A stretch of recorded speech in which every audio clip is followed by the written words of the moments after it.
जय हिंद। स्वागत है आपका इंडियन न्यूज एनालिसिस के एक नए एपिसोड में। आज के वीडियो में हम जिस विषय पर बात करने वाले हैं वो काफ़ी ज़्यादा इम्पोर्टेंट है, क्योंकि ये एक ऐसा विषय है जिसको लेकर के हर भारतवर्ष का नागरिक काफ़ी लंबे समय से इसके बारे में सुनना चाहता था, और वो है लाइट कॉम्बैट हेलीकॉप्टर्स। इसको लेकर के भारत के जितने भी डिफेंस लवर्स हैं और पूर्व अधिकारी हैं, वो ये मानते थे कि जल्द से जल्द इन पर निर्णय लेना चाहिए, क्योंकि इनके आने के बाद भारतीय सेना की जो दिशा है वो काफ़ी ज़्यादा बदलने वाली है।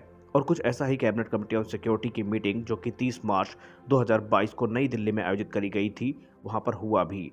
सीसीएस की मीटिंग में 15 की संख्या में लाइट कॉम्बैट हेलीकॉप्टर, जिसको हम एलसीएच के नाम से जानते हैं, जो कि लिमिटेड सीरीज प्रोडक्शन के एयरक्राफ्ट होने वाले हैं, इनकी खरीद को मंजूरी मिली है।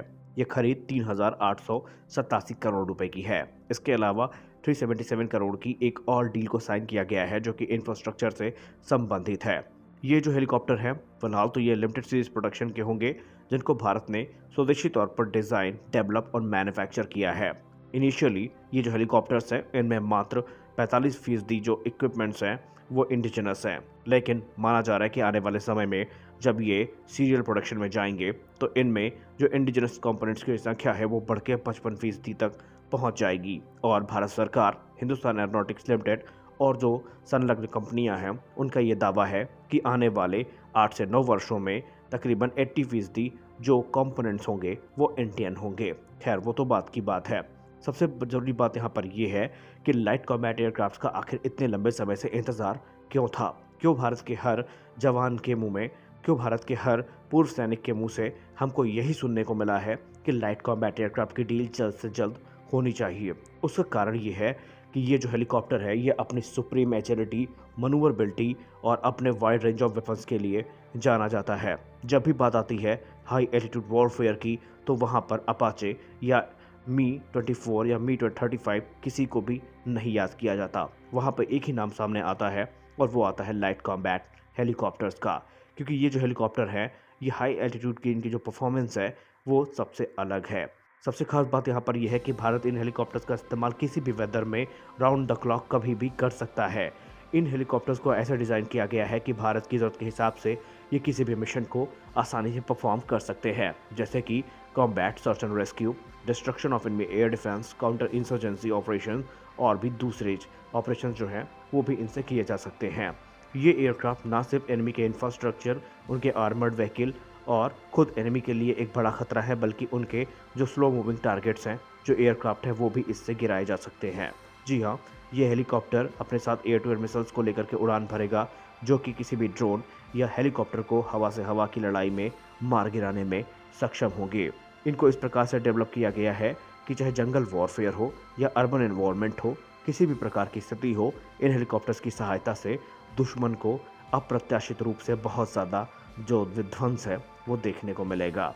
ये भारतीय सेना की सारी ऑपरेशनल रिक्वायरमेंट्स को पूरा करते हैं। इनकी सबसे ज़्यादा डिमांड तब उठी थी जब कारगिल युद्ध शुरू हुआ था। कारगिल युद्ध के समय में भारत के पास ऐसा कोई भी अटैक हेलीकॉप्टर नहीं था जो कि कारगिल की ऊंची ऊंची चोटियों पर जाकर के दुश्मन का सफाया कर सके। और उसी दौरान भारत सरकार ने यह निर्णय लिया कि अब एक ऐसे हेलीकॉप्टर प्रोजेक्ट को हरी झंडी दी जाएगी जो कि इस प्रकार के एक्सट्रीम वेदर कंडीशन में ऑपरेट किया जा सके। और वहीं से जन्म होता है भारत के एलसीएच प्रोग्राम का, और उसी का नतीजा है कि आज भारतीय सेना में इनको 15 की संख्या में शामिल किया गया है। और आने वाले समय में आपको 300 से ज़्यादा हेलीकॉप्टर भारतीय सेना के अलग अलग अंगों में देखने को मिलेंगे। ये हेलीकॉप्टर जितना ज़्यादा घातक है, इसकी टेक्नोलॉजी उससे ज़्यादा घातक है। इसको बनाने में सबसे advance state of the art technologies का इस्तेमाल किया गया है। इसका ग्लास कॉकपिट, इसके कंपोजिट मटेरियल और इसका जो एयर फ्रेम है वो काफ़ी ज़्यादा एडवांस है। ये हेलीकॉप्टर जितना घातक है उतना सेफ भी है। इसके जो केबिन है उनको वेल आर्मर्ड किया गया है, जो कि ऐसा बताया जा रहा है कि 20 तक के जो राउंड्स हैं उनको विथस्टैंड कर सकता है। सबसे खास बात यहाँ पर यह भी रहेगी कि इन हेलीकॉप्टर्स के आने के बाद भारत की जो डिपेंडेंसी है अपाचे और दूसरे हेलीकॉप्टर्स में वो कम होगी, और आने वाले समय में अधिक से अधिक संख्या में इन हेलीकॉप्टर्स का डिप्लॉयमेंट आपको इंडियन आर्म फोर्सेस में देखने को मिलेगा। सिर्फ एलसीएच ही नहीं, बल्कि एचएएल का प्लान ये भी है कि जो यूटिलिटी हेलीकॉप्टर्स हैं वो भी भारतीय वायुसेना में बड़ी से बड़ी संख्या में हिंदुस्तान एरोनॉटिक्स लिमिटेड के ही शामिल किए जाएं, और ऐसा होता सार्थक रूप से दिख भी रहा है। तो यहाँ पर एक बड़ा निर्णय हम कह सकते हैं कि डिफेंस एक्विजिशन काउंसिल ने लिया है। आने वाले समय में इसको लेकर के और भी बड़ी अपडेट्स आपको देखने को मिलेंगी, तो उसके लिए अभी हमें इंतज़ार करना पड़ेगा। तो फिलहाल के वीडियो में बस इतना ही, मिलते हैं अपने अगले वीडियो में, तब तक के लिए जय हिंद।